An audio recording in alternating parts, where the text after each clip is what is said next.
what that's like is you store, your body is like here, you store it inwards, it opens out, bam, like that, and the power goes out. So in, like that. So as soon as we have the yin, the expansion, the going out can happen quite quickly. And it's quick, so you punch comes like that. We saw in the Yang Shao Tai Chi that Yang Shao Tai Chi ward off a wild horse parts main, just builds a nation and it just goes like that. The Chen style has much more spiral to it. So it spirals like this, it comes out like that. The winding of it can be really cool setup. So if you punch me, so we're here like this, right? So see, like that. Because it's not a whip, it's not like this, like that, where if you jam me, I'm stopped, right? The circling force, if you try to jam me, you still get tossed out.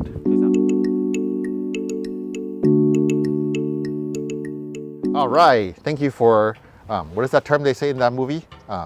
Thank you for offering to be tribute, volunteering as tribute. So we're continuing a discussion of Fajin. So some people pointed out that I skipped a bunch of important and valuable Fajin, and that's true. So I skipped Baji Chen, I skipped Chen style Tai Chi, and basically all the other internal styles that wasn't Yang Tai Chi, because the video is long enough. After we did kind of the more external mechanical Fajin, we went right to the Tai Chi's internal, Yang Tai Chi's internal methods.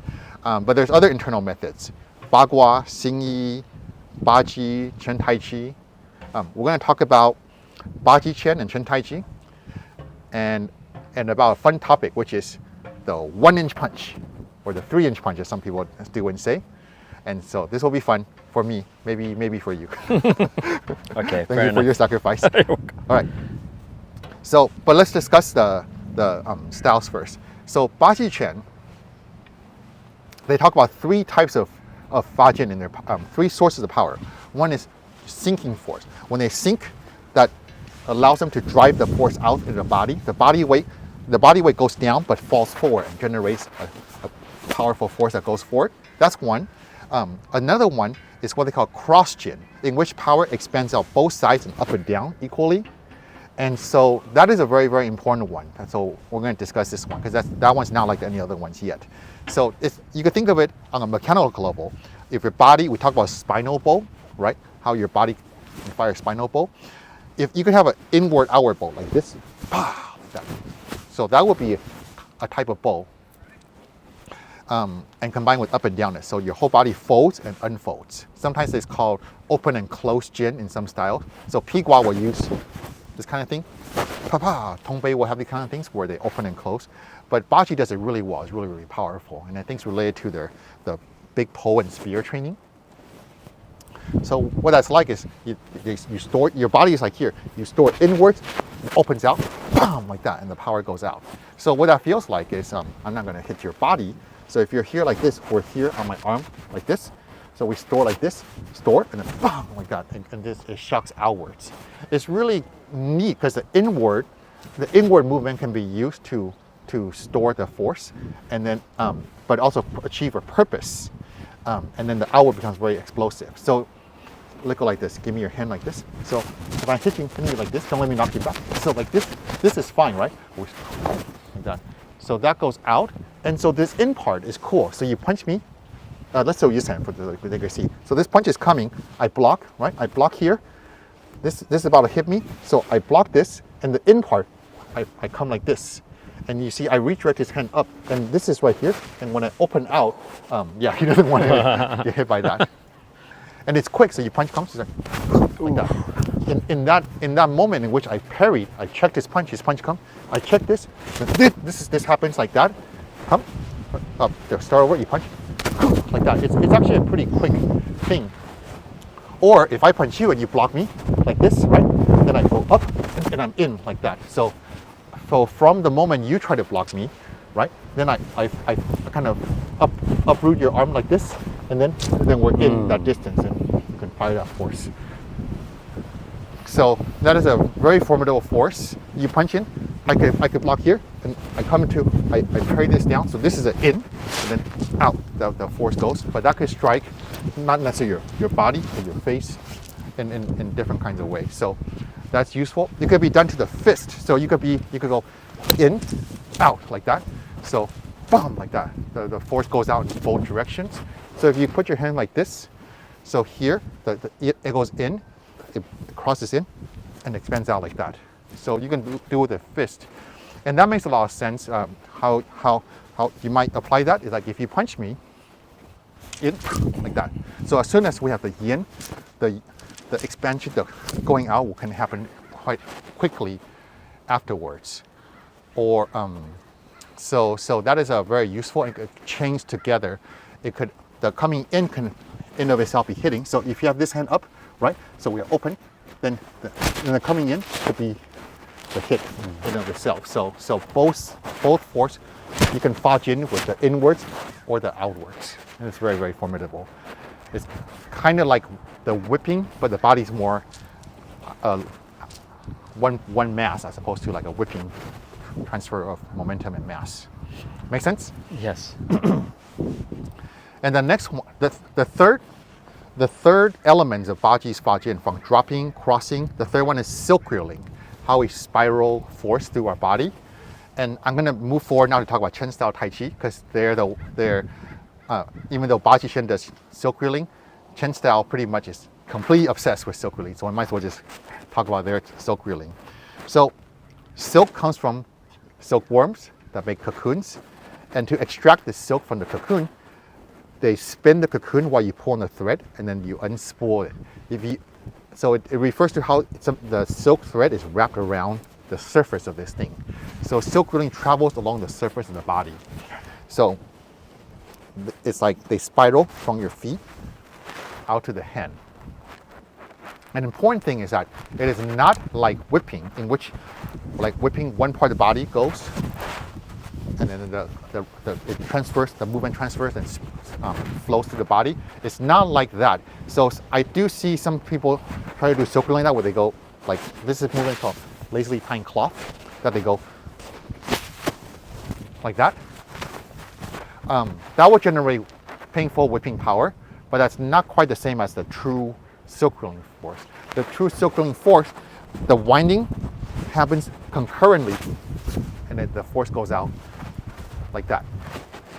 And so the spiral builds in the body, and it goes out. So if you push on my arm, okay, both hands. Okay.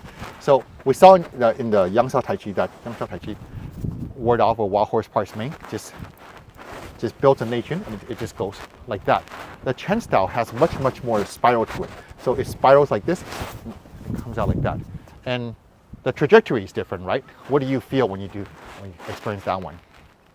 I feel this twisting motion. Twisting motion? And yeah. My hands are kind of your hands malformed. misaligned, your posture is misaligned. So that's kind of what's really cool about it, is that the Tai Chi one just borrows your resistance and floats you up and away. The Yang Tai Chi one does that. The Chen Tai Chi one will completely misalign your body along the way, and so that when it comes out, that it's hard for you to keep your footing and posture well. And also, when you try to resist me, as you push into me and like, oh, and I'm changing, you're still trying to resist me. You're trying to resist me the whole time, but because the angle is constantly changing, it's hard for you to keep up with all of that as it is happening. So it will have a tendency to misalign you and project you more. And just like the Baji's in and out, the winding of it can be really cool setup. So if you punch me, so we're here like this, right? So see, like that. So that is the same movement as what we did earlier, but the winding in of itself has misaligned his posture, caught him stretch forward, so that this one, if he's close, or this one, if he's a little bit further, will be unpleasant, right? Or if we're closer, we're here, he pushes me, right? He's here, then we go here, then we could project them with our body in the same motion. So the silk reeling force, because it's not a whip, it's not like this, like that, where if you jam me, I'm stopped, right? The silk reeling force, if you try to jam me, you still get tossed out. Does that make sense? And that means whenever in the motion you get hit, whether you end up close and hit by the body, medium range hit by the shoulder, or at a long range hit by the hand, it is all unpleasant. It is all unpleasant. Does that make sense? Yes. And if you want to hit something really hard, okay, like aside from aside from borrowing force and defeating a human being, if you are if you're chopping down a tree, or if you have a spear and you want to ram through someone's shield and armor and these kind of situations, then that kind of the massive force generation from Baji Chen and Chen Tai Chi is the way to go. So theoretically, what I see with Yang style Tai Chi is that it can stop the power generation with your definition of what power is over through time, right? So Yeah. you can interject that force back to them or borrow it and then give it back to them. Yeah, But it seems like really fast. yeah, really It's cold. yeah, it seems cold, but yeah, it seems like moving slowly, but infusing the body with that kind of the chi or the different jin forces Yeah, to overcome all these other spiraling forces. yeah. So that's the scary part. Oh, so what? Right? There's a slightly different topic, but I'll talk about it a little bit.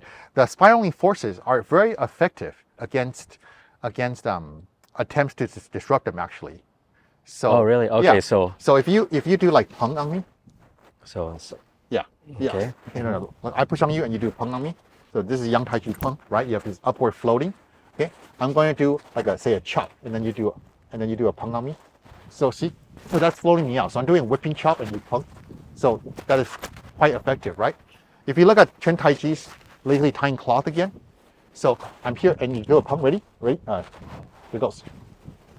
oh, so Yeah, I what can happened? overcome the peng forces. Yeah, because my force is actually constantly, the silk reeling is constantly changing direction. And you see how you're actually being misaligned. So if you're not properly prepared to deal with that, then a lot of your attempts will be messed up. So if I punch you and you try to pung me away, so that's good. That's a very well done one. See, again. Yeah. Chen Tai Chi's hidden elbow punch, boom, like that. Okay, come again. So if I do a regular reverse punch and you pung, so this is good. Okay, now watch this. Oh, Go ahead. yeah. Yeah, do your pump. I think you're being too timid. See, Oh, yeah. difficult, right? Yeah. It's just the last time I didn't hit you, you didn't hit me, but you lost your balance. So that the spiraling of not just momentum, but the spiraling of chi makes your peng, which also has your chi, is being caught up in this whirlpool that flows through that flows along the silk reeling in a way that makes you lose your proper orientation. So Chen Tai Chi is actually extremely formidable against simple attempts to overcome it with a Yang style Neijin too. Wow, interesting, fascinating. So I think when Yang Tai Chi came to the capital, to the big cities first, left the village, and later the Chen Tai Chi masters came. Chen Fake came to Beijing, and it was said that he completely shocked and wowed people with his skills. And we don't have exact details, but I'm sure when the young Tai Chi practitioners saw Chen Fake's skill, it made them think and evolve their art. And it's said that when Chen Fake went to Beijing and saw all the great martial arts in Beijing, Tongbei, Yang Tai Chi, and whatever else, that he also modified the Chen Tai Chi art, evolved his art to create what's called from the old frame to the new frame, the Xinjia. So Chen Tai Chi evolved as they saw different things that happened, and I'm sure Yang Tai Chi evolved as they saw different things that happened, because each generation, from the founder Yang Luchan to his sons, and then the generation after that, there's been changes with each generation. So it's really cool. It's kind of an arms race. You got this technique, and you saw something that counters that, like, oh dang, that you evolved to deal with that, and then they evolved to deal with that, and that's what brings arts to a higher level, right? Showing your stuff, testing your stuff, evolving your stuff. That brought martial arts, Chinese martial arts, to a peak. Just like today, like mixed martial arts is evolving really, really fast in that same kind of environment. Showing your stuff, testing your stuff, and evolving your stuff. I feel like in Chinese martial art, ever since we've gone to this thing where we hide our stuff, and because we hide our stuff, we don't test our stuff. And then even when we learn something or see something, we want to maintain tradition or get back to the good old days, so we don't change anything, we don't evolve our stuff. So then it gets stagnant or maybe worse. So I'm hoping that in the future that we can show our stuff, test our stuff in fun and competitive ways as well, and evolve our stuff in ways that are appropriate. So that's my thought on this. Good questions. Good. That really brought forth an interesting discussion. Any questions we want to ask right now? Nothing comes to mind, but I'm sure they will. Okay, cool. Thank you for helping. Next Thank time you. we'll discuss Bagua and Xingyi. Thanks for watching.